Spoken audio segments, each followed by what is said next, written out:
Donc bienvenue à ces 5e journées annuelles de Fil-Foi. Et déjà un moment ludique, si j'ose dire, hein, puisque c'est un anniversaire. Il y a Fil-Foi a déjà 10 ans. Et l'équipe de Fil-Foi, d'ailleurs, a prévu des goodies, un petit moment donc ludique. Et on espère bien que Fil-Foi va continuer à grandir, mais il va rentrer donc dans la phase de préadolescence, et c'est toujours un moment délicat. Donc le programme, vous le connaissez. Ce matin, bon, c'est consacré vraiment plus à l'aspect organisation de Fil-Foi, et je vais vous parler bien sûr de la relabellisation des filières, et donc de Fil-Foi. Ensuite, Delphine fera un petit bilan des actions 2024, et Amina nous parlera d'un projet important, Errance et impasse diagnostique. Ensuite, après une petite pause bien méritée, il y aura la remise des prix Fil-Foi, et là aussi c'est un autre moment très agréable. Et nous terminerons la matinée avec l'intervention de Anne-Sophie Lapointe, donc, qui est la chef de projet Mission Maladies Rares à la DGOS, et qui nous parlera donc notamment du PNM R4, des perspectives, et surtout de dialoguer avec la salle comme on avait pu le faire l'année dernière. L'après-midi, donc, ça sera le réseau maladies vasculaires du foie qui interviendra, donc avec donc différents aspects, et notamment les recommandations EASL. Demain matin, donc, ça sera autour du réseau atrésie des voies biliaires et cholestase génétique, donc notamment après un aspect génétique plus général, sur plusieurs points sur l'atrésie des voies biliaires, plusieurs aspects, et avec la deuxième partie notamment sur l'hypertension portale et l'intervention des associations de patients. Et puis nous terminerons par le réseau MIBVH, là centré plus sur la cholangite sclérosante primitive. Donc c'est un programme très excitant, si j'ose dire. Et donc je vais vous parler là d'abord plus un aspect administratif, mais très important, sur la relabellisation des filières, qui doit survenir très prochainement. Un petit rappel sur le calendrier. Donc l'appel à projet est sorti, comme prévu, à la mi-octobre, et donc il y a déjà eu une ouverture de la plateforme, mais la date butoir est très proche, hein, c'est le 19 décembre, donc la semaine prochaine, et on sait que le dossier, en amont de l'évaluation par le jury, il y aura un groupe d'experts, un peu comme ça avait été fait lors de la labellisation des centres, donc un trio constitué d'un clinicien connaissant le domaine des maladies rares, un chercheur enseignant, et puis un référent donc dans les parcours de soins, notamment de l'ARS. Mais les candidats donc seront auditionnés par le jury, donc qui a une composition différente, donc du 4 au 6 février, donc c'est vraiment très proche, et la relabellisation devrait être effective au printemps. Donc le jury, pour que vous sachiez tout, eh bien, normalement il y a 12 membres, donc c'est très officiel. Bien sûr, un président ou une présidente et un vice-président, des représentants du CMMR, un directeur de CHU, un représentant de l'ARS, des présidents de CME, de la conférence des doyens, du Haut Conseil de la santé publique, du HCRS, donc un représentant quand même des associations de patients, un chercheur et même le PDG d'INSERM ou son représentant. Donc vous voyez, c'est très sérieux tout ça. Et donc dans les principes de cet appel à projet dont on connaît maintenant les détails, c'est que, bien sûr, si on se rapporte aux 11 axes du PNMR 3, eh bien, dans cet appel à projet, on insiste sur le renforcement de certaines actions concernant donc l'observatoire du diagnostic, le dépistage néonatal, les liens étroits avec la BNDMR, les liens en interfilière, les PNDS, ETP, etc. Et puis un lien très important avec l'Europe, donc c'est-à-dire avec l'ERN. Et juste un court extrait des points clés. On rappelle que les filières, c'est différent des centres de référence et de compétences, et que les filières, elles sont le socle donc du prochain plan, dont on connaîtra vraiment, qui devrait être publié peut-être fin février au moment de la Journée internationale des maladies rares. Que pour les soins, bon, ça repose bien sûr sur les centres de référence et de compétences, mais que pour donc le rôle particulier des filières, c'est la recherche et la formation, avec un rôle dans le langage des GOS d'impulsion, de soutien, de promotion, de prospective, de l'action présente et à venir.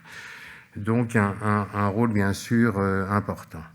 Donc après ces généralités et un large, si j'ose dire, débat au niveau de la filière, notamment au niveau de son COPIL et de son CODIR, les candidats donc proposés pour me succéder, là, après 10 ans de, je ne sais pas de bons, mais en tout cas de loyaux services. La candidate proposée, c'est Aurélie Plessier, donc, que vous connaissez tous, qui actuellement est responsable donc, du réseau maladie vasculaire du foie, mais une nouveauté avec un co-animateur, donc pédiatre, que vous connaissez également tous, Emmanuel Gonzalez, lui qui est responsable du réseau AVBCG. Donc, et ceci passe pour encore mieux renforcer donc, les interactions entre médecins pédiatres et médecins adultes. Donc là, eh bien, je vais bien sûr demander à Aurélie et Emmanuel de venir au micro et juste vous présenter nous présenter brièvement les grands axes de votre projet. Merci beaucoup Olivier. D'abord, je voudrais vous remercier à tous de me faire cette confiance de poursuivre l'animation de la filière. Et c'est vrai que depuis donc mi-octobre avec Delphine, on s'attelle au dossier de relabellisation et j'ai pu mesurer à quel point le travail exercé par Olivier et toute son équipe était important. En fait, quand on ne se pose pas 5 minutes, on n'arrive pas à prendre conscience du travail effectué. Et en particulier du travail pour apprendre à travailler ensemble, à casser les barrières, à apprendre à travailler avec les patients aussi. Ça, c'est vraiment extrêmement important par tout le temps, mais en particulier dans les maladies rares. Et puis, de cette collaboration, évidemment, un patient ne s'arrête pas à l'âge de 16 ans. Les choses continuent et il faut qu'on apprenne, nous, adultes, à regarder vers l'enfance, et puis aussi ceux qui prennent en charge les enfants à regarder vers l'avenir. Et voilà, c'est un peu les objectifs de ces prochaines années. Le dossier est compliqué à synthétiser en 4 diapos. Je suis très contente qu'on fasse ça ensemble avec Emmanuel, et j'espère qu'on va y arriver. L'idée, c'est de former des petits groupes de travail efficaces sur 5 thématiques que je vais vous décrire. On a déjà un peu sollicité des personnes déjà très engagées pour ces groupes de travail. On a déjà eu une réunion avec les associations de patients en particulier. Et donc l'idée, c'est d'avoir dans chaque groupe de travail un médecin adulte, un médecin pédiatre, éventuellement d'autres intervenants, et une association de patients qui rapportera aux autres associations, mais que vraiment on essaye de collaborer, de travailler tous ensemble et de communiquer pour avancer. Si certains d'entre vous dans la salle sont intéressés pour participer à un groupe de travail, vous êtes les bienvenus. Il faut vous dire qu'il y aura du travail, voilà, l'idée c'est qu'on avance sur les projets et qu'on ne mette pas déjà 3 mois à faire un doodle pour réussir à réfléchir tous ensemble. Donc voilà, les perspectives c'est quand même un peu ça, mais on serait très heureux d'avancer sur tous ces projets. Bref, la première partie, c'est diagnostic et prise en charge. Donc on a imaginé ce groupe de travail que vous pouvez voir là. On aimerait rajouter dans le groupe de travail un chercheur SHS, qui a travaillé avec nous, Agnès Dumas, sur le projet qualité de vie dans les maladies vasculaires du foie, qui a une grande expertise en fait sur la qualité de vie aussi en pédiatrie, en oncopédiatrie, et donc qui, je pense, peut impulser beaucoup. On voudrait intégrer les infirmières coordinatrices. Alors évidemment, moi je travaille avec une infirmière coordinatrice extraordinaire, extrêmement dynamique, qui est Marie Santin. Donc je lui ai demandé de nous aider pour cette tâche, mais d'autres infirmières coordinatrices sont invitées à nous aider et à participer. Mon souci, c'est que je ne les connais pas, donc voilà pourquoi ça se passe comme ça, mais on a très envie d'ouvrir les portes. Un représentant d'association de patients, et puis il y aura toujours un référent de l'équipe d'animation qui épaulera ce groupe de travail. Donc la première partie, c'est de faire un état de lieu sur les pratiques actuelles, de participer aux groupes de travail qui sont déjà initiés avec ERN Rare Liver. L'idée, c'est de ne pas recommencer des choses qui sont déjà faites et bien faites, mais plutôt de les intégrer à la filière. En particulier avec les Patients Pathway, qui sont des parcours patients réfléchis avec les patients, de créer des fiches d'urgence standardisées par pathologie pour aider les urgentistes à prendre en charge ces patients, de formaliser le dispositif d'annonce, un peu comme dans le plan cancer, parce que l'annonce du diagnostic dans une maladie rare, c'est primordial et on connaît les impacts avec beaucoup de travaux des associations de patients sur ces thématiques, d'améliorer la transition enfant-adulte, et la Teresa a fait un travail énorme avec Émilie, et ce travail va être poursuivi, et je compte beaucoup sur cette équipe pour nous aider à avancer. Promouvoir le rôle de l'infirmière coordinatrice, c'est primordial. Alors je ne sais pas comment on va faire dans les centres de compétences pour aider ça, mais déjà si on pouvait recenser qui peut intégrer les maladies rares dans les infirmières coordinatrices existantes, et comment on peut essayer comment la filière peut essayer d'aider, déjà au moins pour former par exemple ces infirmières coordinatrices et avancer sur ce sujet. Les IPA, alors ça c'est mon cheval de bataille quotidien, j'y arrive pas, mais j'espère qu'on va y arriver pour intégrer les IPA aux maladies rares. Et puis l'observatoire errance et impasse diagnostique, j'avoue que j'y croyais pas du tout. Mais je suis impressionnée par le travail qui va vous être présenté par Amina tout à l'heure. Et c'est un des points où on peut se rendre compte, je suis désolée, je suis hyper longue, mais il y a tellement de choses à dire, à quel point la BNDMR, qui paraissait être extrêmement fastidieux pour tous, en particulier pour les centres de compétences qui font ce travail, en fait, ce sont des ressources extrêmement importante pour comprendre le parcours du patient, et on a appris hier qu'on allait pouvoir faire le chaînage PNDMR, SNDS dans un projet de recherche, et ça c'est vraiment une grande force aussi. Continuer le développement des programmes ETP, extrêmement important, et puis des RCP collaboratives, comme vous le savez, ça c'est notre travail déjà bien amorcé et qui devrait continuer. Tu veux parler du groupe recherche ? Donc le groupe recherche, l'idée c'est de continuer à coordonner les actions de recherche avec les appels à projets, les bourses, les collaborations européennes, les collaborations interdisciplinaires, et de communiquer sur tout ça. Donc de continuer le financement et le soutien à la recherche avec des appels à projets internes, des prix et des bourses, et puis d'amplifier ces projets de recherche clinique et épidémiologique, en particulier peut-être avec un axe important sur la qualité de vie, puisqu'on a commencé à amorcer ça, et que c'est quand même un point majeur, et qu'il peut y avoir un retentissement peut-être si les filières appuient les problématiques autour des éléments, des personnes qui sont primordiales dans la prise en charge des patients, mais qui manquent malheureusement dans tous nos centres. Évidemment, la recherche fondamentale et translationnelle avec tout ce qui est déjà mis en place et qui doit être poursuivi, et puis l'approche technologique et l'intelligence artificielle pour améliorer la recherche.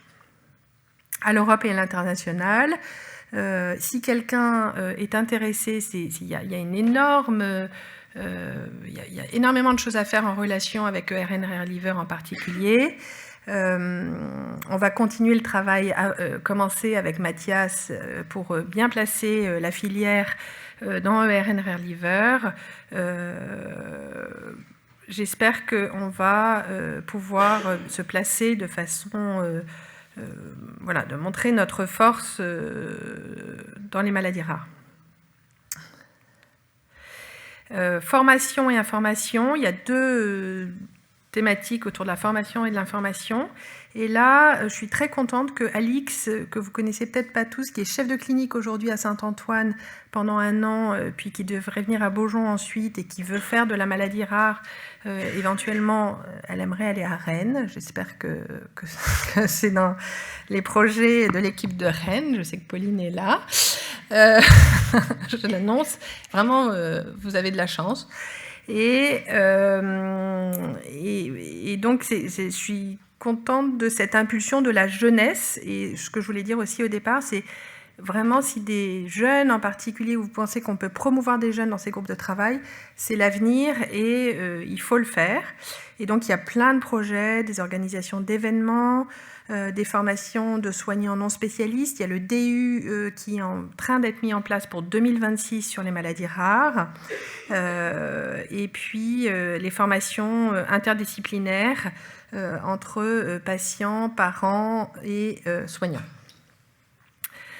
Pareil pour la communication, essayer d'étendre la communication, c'est un point extrêmement important pour sensibiliser un public de plus en plus élargi et de renforcer notre engagement dans les territoires et en particulier avec nos centres de compétences en Guadeloupe et à La Réunion, essayer de vraiment formaliser et de continuer leur travail qui est formidable.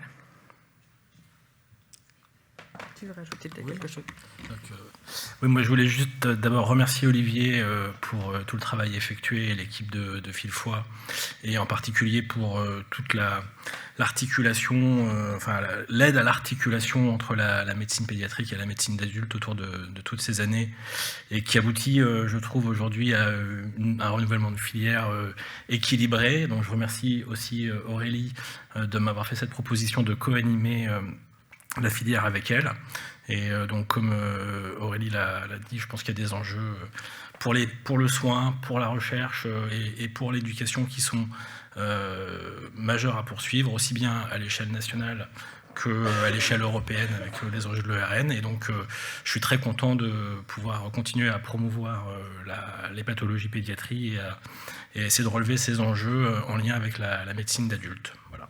Donc, juste, merci pour votre confiance.